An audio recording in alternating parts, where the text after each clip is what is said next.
Nagsimula na ang malakasang Grand Chess Tour na ginaganap ngayon sa St. Louis. Rapid and Blitz mga kamatyas. Nandun si Wesley So, ang world number 2 na si Fabiano Caruana, ang World Championship Challenger na si Javukir Sindarov. Nako, 10 players na mga super grandmasters ito.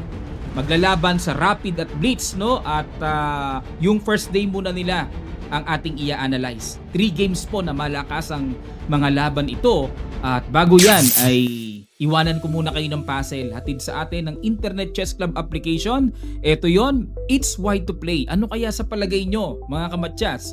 Ang matinding gagawin ng White dito na talagang sa ayaw at sa gusto ng Black sa aking natatanaw ay mamamatsyas. Ayun.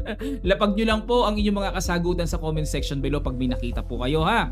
Suportan nyo na sa video na ito. Sa mga wala pang Internet Chess Club application, downloadable lang po sa Play Store at App Store. Free lang ang pag-download. Free lang ang paggawa ng account dito. Magagamit nyo na pang training. Okay, unahin natin ang laban nila Praggnanandhaa versus Levon Aronian. Mamaya po, laban naman ni Sindarov. At best game naman sa pangatlo ni Wesley So. 3 games po i-analyze natin sa kanilang day 1 rapid na naganap. Tapos pakita ko sa inyo standing ha. Okay, ang ginawa dito ni Prag nag C4, English opening. Pero nag C6-11. Isang uri po ng anti-English para di mapasok. Magdi D5 kasi kagad eh. Knight F3, D5. Okay, Slav defense na ang pinasukan. Slav. At nag E3. Ayan, ayaw munang pasukin dito ni Prag yung D4 para maging main line ng Slav. Yan ang main line eh. No? Ang gusto niya medyo may mga pabitin muna. Nag-E3 muna, Knight F6, Knight C3, A6. Ito pong A6 ang tinatawag na Chebenenko variation ng Slav. Oo, isang uri yan ng Slav pero ang intention niyan mamaya magbi-B5 yan eh. Nag-H3. Oh. Grabe, ang tagal ng pabitin ni, ni Prag sa D4. Oh. Inip na ako. Nag-G6, ayun. At dito nag-D4 na. Pinasok na po yung ganitong parang nauwi sa Gruenfeld-Fianchetto defense. Bishop G7, Bishop E2, kinain na po yung Pawn C4. Ito lang yung inaabangan dito ni Levon na gumalaw ang bishop tapos tetempohan niya ng kain. Bakit? Pag kinain, ayun, may B5. Kumbaga parang isang tempo ang diferensya ng development, no? Bishop B3, nag-castling, Knight BD7, at dito nag-Queen E2. Okay, ang intention po ng Queen E2 para mamaya makapag-build ng solid center, E4, no? And yung rook ilalagay sa D1 para sa D-file control. Nag-A5. Yan ang interesting rapid variation dito ni Levon. Ang defending champion ng torneyong ito last year 2025. Okay, A5 ang intention ay magbi-bishop A6. Susundot po. Ayun, and may mga pang-ilang na B4, A4, dapat alistuhan yung mga paparating na mga push-push na yan. Nag-rook D1 na para makaiwas na rin sa tuhog mamaya, baka matuhog pa eh. At nag-bishop A6, ayan na nga po ang panuhog. Umiiwas kagad si Prag para hindi na tamaan. Ito na kasi ang dangerous threat eh. Nag-C5, yan ang malalim na tira ni Levon dito mga kamatyas. Biruin nyo, ang tore nasa D-file na. Sumi-C5 pa. No? O kinain talaga, di hindi makabawi, nakapin pa yung queen, di ba? Nag-bishop B7. Lalim mo. Itong bishop B7, intention ay kakainin yung knight sa F3 pang wasak sa kingside. Wawasakin. Ini4, sinangga. At nag-A4 muna, bishop C2, nag-queen C8. Ayon. Okay, para makaiwas na rin sa D-file at the same time may intention na babawiin na po yung pawn sa C5. Nag-E5, inatake muna yung knight. Pero dito may tanong ako, o baka tanong nyo rin, bakit hindi kinain yung libreng pawn sa B5? Magna knight takes C5. Yan ang mga malalalim na laman ng sa level nila, no, ng chess nila. Biro nyo, 1 pawn down si Levon dito, pero dahil sa super active, may rook D8 na paparating, parang okay lang ang evaluation bar eh. Tapos yung bishop mamaya, may mga A3 pa akong nakikita. Lalim, ano? Lalim. Yan, dyan lumalabas yun sa level nila. Dyan mo makikita yung mga malalalim na preparasyon nila. O pero, natumbukan ni Prag yung good move. Yan talaga ang perfect shot. Atakihin muna yung knight. Knight H5. Okay? At ayun no, may nagbabadyang dahil nabuksan parang kakainin to, mukhang masisira yung kingside ah. Nag-E6 muna dito si Prague, ayun. Bagamat maganda sa paningin, pangwasak, pero yung evaluation bar pinaatras, hinila. O bakit? Bakit pinahila? O kasi bishop e4 po ang accurate dito. Ayun. Para kasi ito nga yung annoying na paparating eh. Pag nakain to, imagine niyo double po na, wasak pa yung king side. Ang sagwa, di ba, ng itsura. So bishop e4 para masangga yung paparating na bishop takes knight, panira ng king side. Okay, bishop e4 ang accurate and mami-maintain po yung talagang positional clear advantage na eh pagka ganyan ng kataas sa evaluation bar eh. O pero nag-e6, winasak, kinain yung pawn c5. Kumain muna sa pawn f7 at nag-king h8 lang. Iwas muna sa mga gulo-gulo si Levon. Kasi po, para po sa inyong kalaman, pag kinain kasi yan, susundan ng knight g5. Aatakihin yan. Obligado, iiwas yan. Hindi pwedeng papakain lang yan. Ang ganun-ganun lang. At kapag nag-rook f7, may diretsong kain doon. Na dito ay, tingnan nyo po kung gaano ka-aktibo ang mga pyesa ng puti dito. Itsura pa lang, kahit di na i-analyze gaano, ay delikado na kagad. Okay, balik tayo. Kaya nag-king h8 lang si Levon at mamaya na niya pipitasin yung pawn f7, nag-knight d5. Multiple threats. Ayan, may threat sa e7, may threat sa b6, at yung knight d5 ay pangsangga na rin sa paparating na bishop takes knight, king side destruction. Okay, pinangbara yung knight pero multiple threats na rin ang paparating. At nag-rook a6. Naniguro dito si Levon na masecure niya ang 6th rank na hindi siya matatalunan ng knight at nag-bishop e3 muna, no? Pressure muna sa knight c5.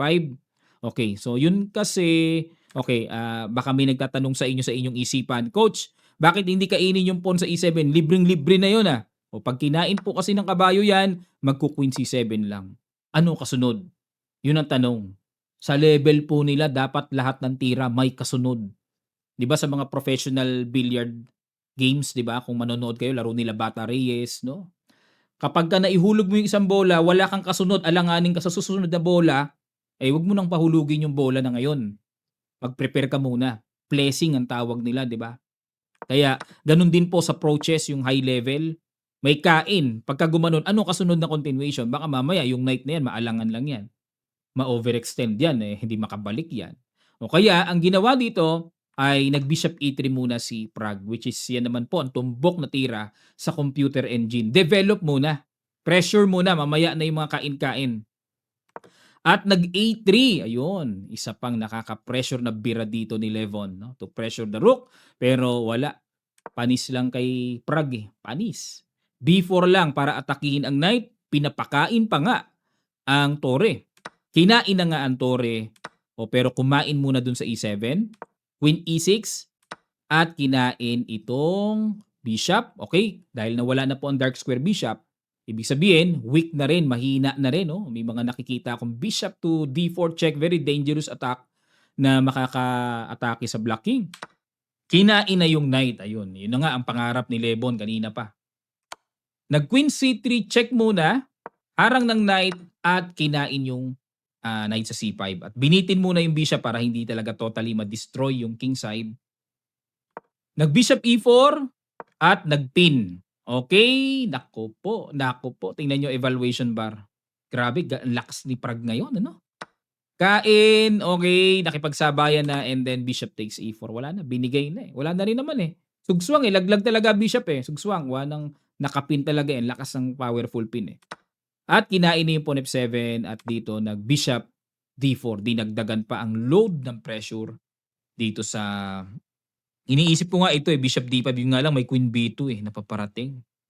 Very strong queen b2. Kaya ginawa, nag-bishop to d4 muna para yung queen b2 walang sense. Kasi ano lang yan, may check doon tapos kakainin lang yung queen, no? Nag-queen c4 kasi nga check na rin po yung paparating. Maraming mga ganun. So queen c4 para ma-cover na rin yung mga check-check at nag-knight d5. Dinagdagan pa. Yung pagkakatakbo kasi naka-threat, no? Yung knight, pagkakatakbo, may strong purpose pa, may strong load pa ng pressure. Ganun po yun sa kanila, sa level nila, mga kamatyas. Takbo na lang. Mayroon pang mabigat na laman. Sa madaling sabi, walang tapon na isang tira sa level nila. Ganun po talaga. Parang nanonood lang kayo ng bilyar, isang sablay, ubos lahat. Sa 9 balls, di ba? Ayun, ubos lahat, isang sablay. Ganun din sa chess. Kaya dito, bawat tira mo dapat lamanan mo ang bawat tira. Nag-A2 para may pang-pressure na pang-promote pero wala. Kinapture lang po yung knight. Kain. At dito po nag-rook C7. So mga last bite ng kalaban na dapat ingatan po natin. Bishop A1. Okay? Safe para di na rin makapush. So grabe. Torre sa torre at 3 minor pieces sa torre na isa pa. Grabe. Ang layo. Rook C4. At dito po ay huling bitaw ni Prague na ipinamalas. Knight H5, discovered check, resign ang defending champion. Sa Rapid po, single round robin sila ha. Sa Blitz naman ay double round robin. Tapos total overall nun, yun ang mag-grand champion dito. Bakit nag-resign si Levon? Pagka gumanito po, King G8, may Bishop to D5 check. At kapag nag-King F8, ayun, mayroon kasing Bishop G7. What a beautiful matchas by Bishop.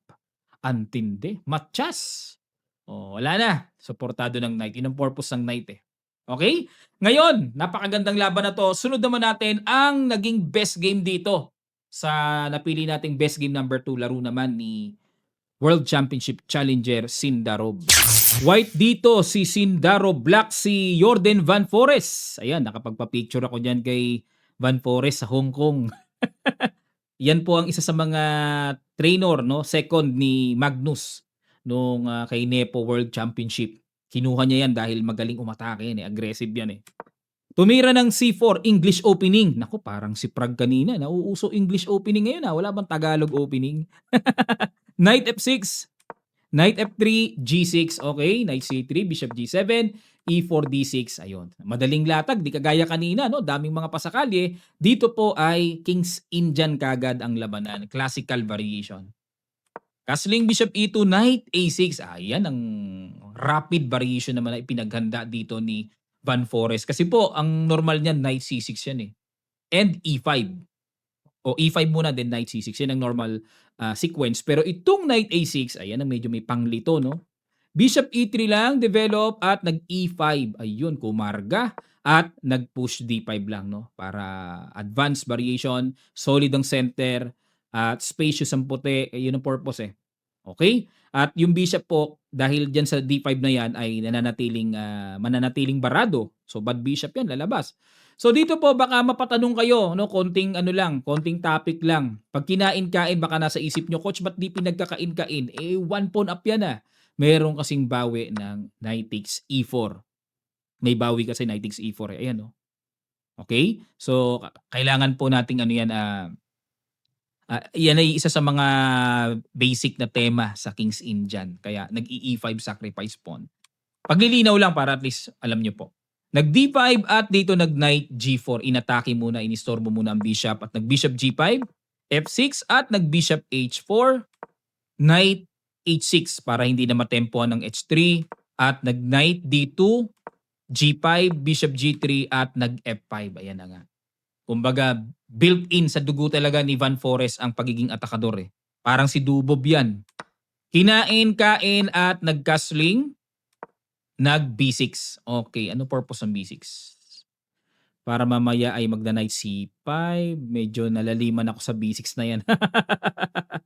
At dito nag-Rook C1. Okay, forma na rin si Sindarov. Ang gusto niya mangyari, ang natatanaw ko dito is A3, B4. Tapos mamaya break C5. Kumbaga, pamorma lang sa torre dahil alam niya na mabubuksan niya yan mamaya yung C-file na yan. Nag-H6 muna, solid. A3, ayan na nga po. Then B4, Knight C5, B4, Knight D7. Okay, panipa talaga tong B4 na yan para di makaporma ng maganda yung Knight dyan. Knight DE4, nag-A5, okay, pressure. Nag-C5 na, yun na nga po. Yan na talaga ang dapat gawin dyan. Yan ang mga mabilisang dapat aksyon na gawin pagka sa puti. Yung rook napakaganda po sa C-file. Sacrifice po na sa C5, basag na kagad. Kinain at ayun na, kinain pero pag Knight E4, laglag din naman po yung pawn C5.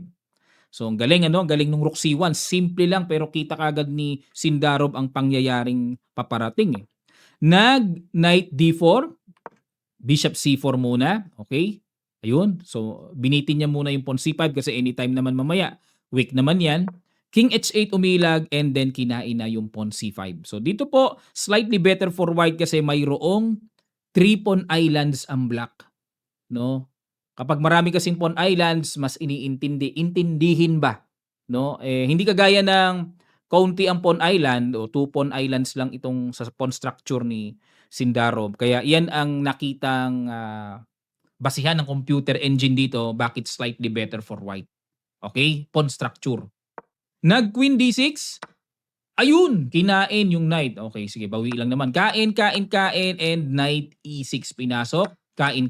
So, opposite colored bishop. Okay, opposite colored bishop, evaluation bar equal, double pawn. Okay, equal lang. Pero alam nyo ba, nagkapisakan to. Bishop d5, rook e7, and g3. Gaganon. Tapos ganon. Bishop e5, pinigilan ni Jordan. Oo, kasi ang lakas. Gaganon oh. Masisemento yung pawn sa e6. Naku, delikado black. Nag-king g2 muna and king g7, rook c6, rook f5, and then bishop c4, g4, h3. Basag muna, kinain na.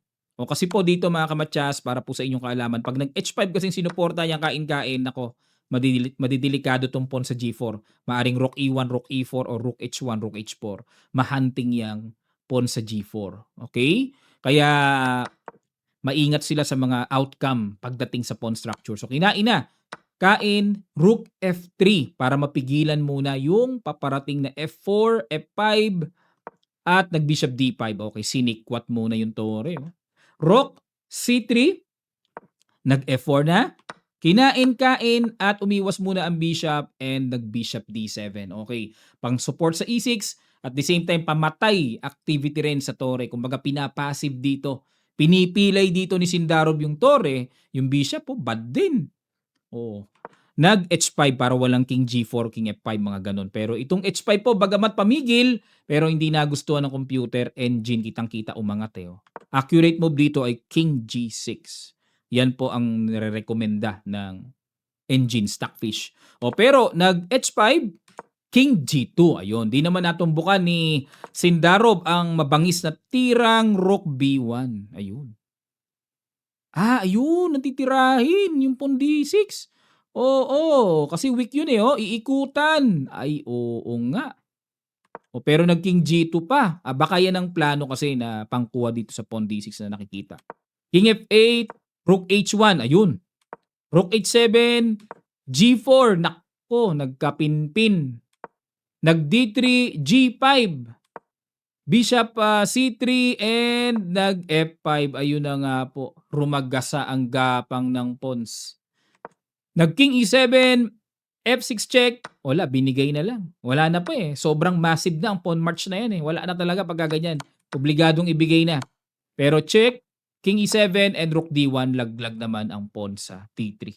Lakas ni Sindarov ngayon. Kapanahunan talaga ni Sindarov ngayon. Nako, mukhang kakabahan na si Gukis ngayon talaga. Kinain, king d6, suporta sa pawn d5, king h3, king c5, ayun na. Para mabilis kagad, no? Rook e7, king h4, kakainin na yung pawn, gumanon, kain lang. And nag-rook g7, king h6, and then dito po nag-resign na. Okay? Dito pa lang po resign na yan. Itong king d5, ano lang yan nilagay yung king dyan, yung white king ilalagay dito. Pag digit board ganyan ang itsura pag ganon. Para mag-register na, meaning 1-0. Kapag ang black dito at ang puti nilagay dito, ang registration nun sa digit board ay 0-1. Para po sa inyong kaalaman. Hindi tumira dito si Van Pores, kakainin ng libre yung tore. Nag-resign na po yan, tapos nilagay lang yung king. Paglilinaw lang. Para maintindihan nyo po. Okay, grabe itong Sindarov na ito. Talaga mabigat talaga. Grabe tindi talaga. Okay, ito pong pangatlo kay Wesley Sona. Ito yung napili kong best game din. Mamaya, papakita ko na sa inyo ang standing. Pero bago natin ituloy, palambing po, pasubscribe naman ng channel na to mga kamatyas. Maraming salamat po. Black dito si Wesley kay A Wonder Liang. Ayan si Liang, nagpunta po yan dito sa Pilipinas. No? Naglaro yan ng Baghouse. Noong nakaraang pumunta rin si Nakamura and nagpunta rin po sa Hong Kong yan. Nagkita kami, oh you again. Tawa ng tawa. Mabait yan si A Wonder Liang. Tinirahan si Wesley ng e4, e5, knight f3, knight c6, bishop b5, Ruy Lopez, knight f6. Naku, todas ka Liyang. Walang kamatayang Berlin variation ni Wesley. Kain, pwede nang gumawa ng libro si Wesley nito, totoo lang, ang lalakas sa mga kalaban niya rito. D4, Knight D6. Ito na naman, ang Queen to Queen battle. Naku, paborito ni Wesley ito, yung tanggal kagad ang Reyna. H3 at nag H6.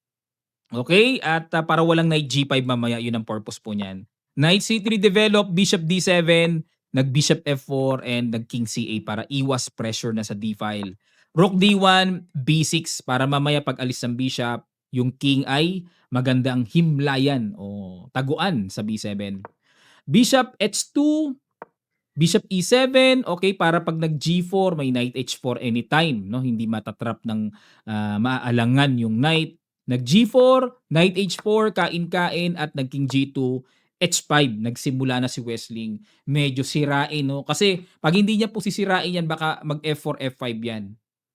May paparating na kagad na solid na attacking formation na nakikita ni Liang, pero as early as stage, no? Gusto kaagad sirain ni Wesley ang formation na yun. Kaya napa F3 lang. O di hindi maka F4, 'di ba? Wais tong H5 na yan. At nag Bishop E6. Okay, pagka ganyan, umiwas na po sa tore. Next niyan ay magiging B7. Sabi ko sa inyo, napakagaling ni Wesley mag-handle ng Berlin eh. Nag B3, okay, para walang Bishop C4 ng mga panggulo-gulo. King B7 na, Knight E2 at nag Rook D8. Rook to Rook. Knight D4 at kinain na yung pawn sa G4 kain at nag Bishop C8. Okay, iwas muna para di muna makain. Nag Bishop G3, nagamo ng Bishop to Bishop. Iniwasan lang ni Wesley, no, to maintain the Bishop pair. Dalawang Bishop yan mamaya mararamdaman ang kapangyarihan yan. At nag Knight E2, balik uli si Liang, no? Parang di niya alam kung anong gagawin niya setup eh. Ano bang gagawin niya setup? Parang gusto ko itong Knight H5 na to, no? Knight F5. Pero baka mamaya kasi kainin may Rook H5. Makuha yung pawn doon. Okay, kaya hindi pa makasugod, no? Knight E2 at nag A5. Ang purpose po ng A5 is bibitaw yan ng A4 to weaken the queenside pawn structure. So isang paraan po ito sa pagpapahina at isang paraan din to para makapag-add ng pressure sa queenside, maging daan yan para maka-atake ang black sa isang banda, no, maging pintuan yung A file na yan. Knight C3. Okay, so walang A4, pigil lang knight at maneuver, ano? Magma-maneuver, oh. Galing ah. Naka-maneuver. Bishop E6, Bishop F4, C5. Ayan, okay? So very typical naman to sa Berlin. Okay, tinutulak talaga yan. Pero, ayun, C4 ang ibabangga na ni Wesley yung kanyang double pawn. Isi C4 na. Knight E4, C4. Ayun. Kasi kung hindi ka pa magsi-C4, ikaw ang sisiporan dito, ay wala na. Daman-dama talaga ng black ang pagka-double pawn. So kailangan maalis na kagad yung pagka-double pawn para maganda ang pawn structure. Bishop G5, ayun na. Talagang hinanting na ni Liang talaga yan. Kinain muna, kain-kain. Ayun. Okay, meron pa rin palang paraan si Wesley para makaiwas sa exchange, ano? So maintain pa rin, buhay pa rin ang bishop pair. Bishop E3, bigo ang purpose ng bishop. At King C6, ayun. Okay, so unti-unti. Dahil ito'y endgame, laging tatandaan nyo po, main na sangkap sa endgame ay ang king activity. Dapat to activate as much as possible. Nag-King G3, Bishop D5, Knight E2, yun na, meron ng tension sa C4, nag-Bishop to C3 lang. Wow. Binitin. Okay, threat yung pawn sa E5. Okay, kala ko talagang bitin. Okay, may threat dito. Bishop F4, dinipensahan muna. Nag B5, ayun, to support C4. Knight E4, okay, talagang ino-offer na ni Liang. Sige, kainin mo na yung knight ko. Bishop B4, ayaw talaga ni Wesley. Maintain talaga ang dalawang espada. Knight G5, wala naman threat, may bishop naman eh. Nag A4, niloadan ng gapang ni Wesley. Mag-react ka na, parang ganon. Kinain, kain, ayun, dun kumain para ma-maintain pa rin yung double pawn. Pero ang nakikita ko naman ditong mabigat ni Wesley ay push C3, tapos yung bishop kakainin yung pawn A2. Yun ang mabigat na paparating. Nag-rook B1, pang istorbo muna sa bishop. Nag-bishop C3, E6, talagang bumalagbag na si Liang. Bumalagbag na. F6, wala, hindi pinapansin ni Wesley yung mga offer-offer no? Knight E4 and Bishop A5. Ayun, napa-atras yung evaluation bar. Kung sa bagay po, dying seconds na. Sa mga nagtatanong po hindi ito online ha. Face-to-face po ito. Nagarap sila sa St. Louis ha. Baka mamaya isipin nyo online tournament lang to. Hindi. Harapan to. Okay. Dapat ang accurate daw is kainin. Okay, kain-kain tapos G5. Ayan, tapos pag halimbawa umatras and then King D6. Sabay kainin to. Yun ang mga endgame technique. Alam nyo, kailangan ko rin balikan itong mga ganito kasi ako mismo nadadagdagan, natututo rin ako mga kamatyas. Hindi lang po kayo ang natututo, no? O kaya yung mga ibang mga naiinip na bakit binabalik-balik, pasensya na, gusto ko rin mag-aral eh. O marami rin namang gusto sa inyo mag-aral, no? Di lang basta makita yung nangyayari sa board. Okay, Knight E4 and nag-Bishop A5 si Wesley. Na-miss niya yung kain. E7 push, pero nag-Rook E8 syempre. Para pabagsakin na yan. And then nag-Rook H1. Kinain na Rook H7. So threatening, Knight takes. So ito po yung mga basic na tactics na dapat meron tayo. No? Kakainin niya. No? Hindi makakain, bitin ng tore. Chumek muna and then gumanon at dito mga kamatyas. O sige po, huling bitaw. Simple tactics. Pagtira ni Wesley, resign. Si ano to bata pa to pero grabe ka, super GM na rin. Resign si Liang, sa ilang sandali lang tutuloy kagad natin. Start.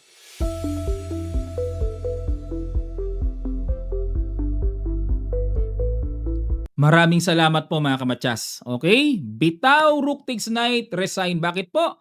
Pag kinain, kain, at kapag naging F1, may Bishop takes H7, kain, may Bishop takes C2. Opposite colored Bishop man, pero grabe, ang dami ng pawns niyan. Nangingitim na. Itim na yan. So dito po ay sumuko na si Liang. Okay, at ito naman ang kanilang standing para po makita natin. Standing, ayun. Alisin muna natin yung ating score cover para mas makita natin ng klaro. Ayan. So dito po nangunguna si Pragnananda sa score na 5 points. Dito kasi sa Rapid, 2 points for win, 1 for draw. Okay po, 0 for loss. Kaya pag nanalo ka, 2 points ka agad yun. Okay, kaya po si Pragnananda, 2 panalo siya, no? Kaya 5 points siya. 2 panalo, 1 tabla after day 1, 3 games. Wesley So and Sindarov tied with 4 points. Levon Aronian, Leiner Dominguez, Anish Giri, Vincent Kamer, Levon Aronian, 3 points. Wander Liang, 2 points. At ang sama ng laro ni world number 2 Fabiano Caruana din, nasa baba. And Jordan Van Forest. Si Forest ang nakikita ko dito medyo weakest link sa kanilang lahat pero malakas pa rin yan. Pero tingnan natin kung makakabawi pa. Wala si Magnus, wala rin si Nakamura. Maganda, nandiyan si Magnus, nandiyan si Nakamura. Ay nako, grabe. Dumugang manonood dyan sigurado. Pero wala sa imbitasyon di natin alam, baka mamaya may conflict schedule inimbitahan, pero may conflict schedule. At para po sa inyong kaalaman, itong si Sindarov, di umano ay first time na nakapunta po sa St. Louis na naimbitahan. World Championship Challenger yan. Gukes din pala, wala dito. Okay, so yan po ang day 1 muna at aabangan natin mamaya, Ang live po kasi nito 1:00 ng madaling araw sa atin. Tagilid po, nagpapagaling pa ako sa aking gout sa aking kaliwang tuhod. Wala pa sa kondisyon talaga kaya pasensya na po, di ko kaya makipagsabayan ng puyatan. Bagsak pa resistensya ni coach, nagbabawi lang. Maraming salamat po at sana po mag-subscribe na kayo sa channel na to. Makita-kita pa tayo sa mga susunod pa nating chess updates.